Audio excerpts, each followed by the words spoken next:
at Criminal Offensive Side ay sila raw ang totoong bossing ng bahay.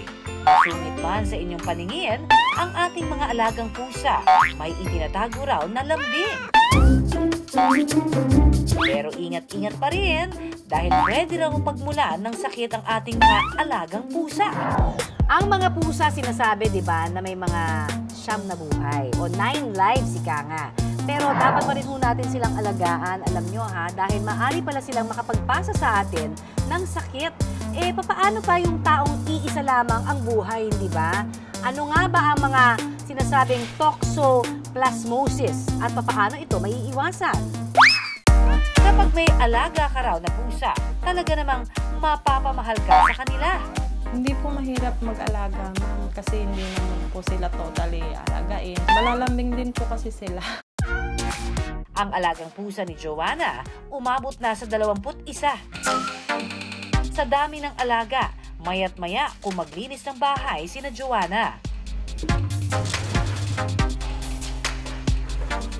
Pag ganito po talaga kasi maya't maya talaga kailangang linisan kasi yung sa balahibo nila, merong mga nagkakalat na balahibo, palaging dinidisinfect.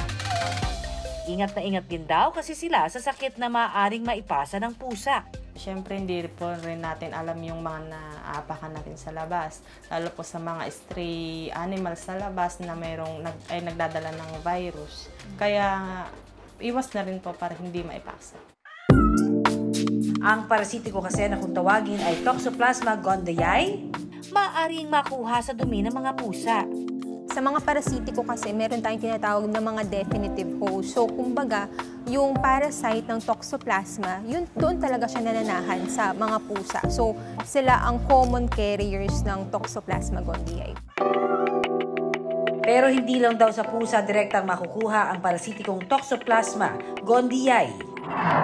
Actually, parang cycle na lang din siya. May cyst na nasa kapaligiran natin. Yung cyst, pwede yan kainin ng mga iba pang hayop, katulad mga rodent na mga daga. Kapag nasa daga na, mag-e-encyst sa kanya, eventually, yung pusa, kakainin din niya yung daga. So, kapag napunta na sa pusa, yung pinaka-cyst ng Toxoplasma, mamamahay na ulit sa kanya yung Toxoplasma. And then, ulit-ulit lang yung cycle. Dudumi ulit siya na merong cyst, tapos kakainin ulit ng mga ibang hayop hanggang sa ma-infect ulit ng tuloy-tuloy. Maaari rin itong mapunta sa tao kapag nakakain ng kontaminado o hindi maayos na pagkaluto ng pagkain. Huhugasan ng mabuti, parati well-cooked, parati yung mga meat, especially kung ang hahainan mo is immunodeficient, mga pregnant na mga pasyente. Mas magandang sigurado. Ito rin ang parasitikong nakaapekto sa pagbubuntis ng aktres na si Iza Calzado noong 2022. I was told that my recent test results for a parasitic disease called toxoplasmosis confirmed that it was a recent infection and could be a potential risk for you if it is passed through the placenta. Sa social media, ipinost ni Iza ang kanyang naging pangamba sa nooy ipinagbubuntis na anak. I was told that there could be brain damage, visual impairment, or it could even lead to pregnancy loss.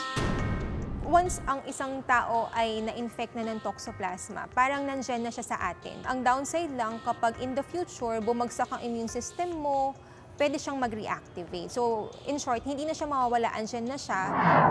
Ayon sa eksperto, kapag naipasa ito sa tao, maaari itong maging sanhi ng cyst sa muscle tissues sa paligid ng puso, utak at mata. At lubhang apektado raw dito ang mga taong immunocompromised o mahihina ang resistensya. Lahat ng tao, pwede tayo maka-acquire ng Toxoplasma. According sa pag-aaral, 80% of the population at one point in our lives, pwedeng naka-acquire na tayo ng Toxoplasma. Pero kung ikaw ay isang healthy individual, wala kang magiging apparent na symptoms. Delikado rin ito kapag bigla ang bumaba ang resistensya ng isang tao.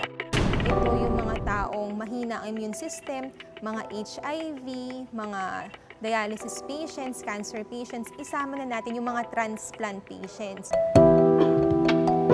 Malatrangkaso raw ang sintomas ito gaya ng sakit sa ulo at katawan, pagkapagod at pamamaga ng lymph nodes o kulani. Ang pinakamalala at iniiwasang maapektuhan nito ay ang utak.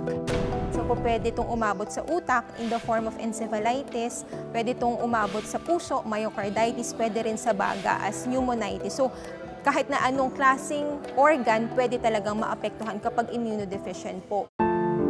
Hanggat maaari, ipinagbabawal daw sa mga buntis ang pag-aalaga ng pusa dahil sa maternal-fetal o vertical transmission. Kapag ang toxoplasma ay nakuha ng isang babae before pregnancy, usually wala kaming dapat problemahin. Pero kapag ito ay na-acquire during pregnancy, doon pwedeng magkaroon ng adverse. So, pwedeng magkaroon ng preterm birth, pwedeng magkaroon ng abortion, pwedeng magkaroon ng stillbirth. So, kaya nga yung mga kaibigan natin from OB, pinapayuhan talaga nila na iwasan yung pag-handle ng mga pusa kapag buntis.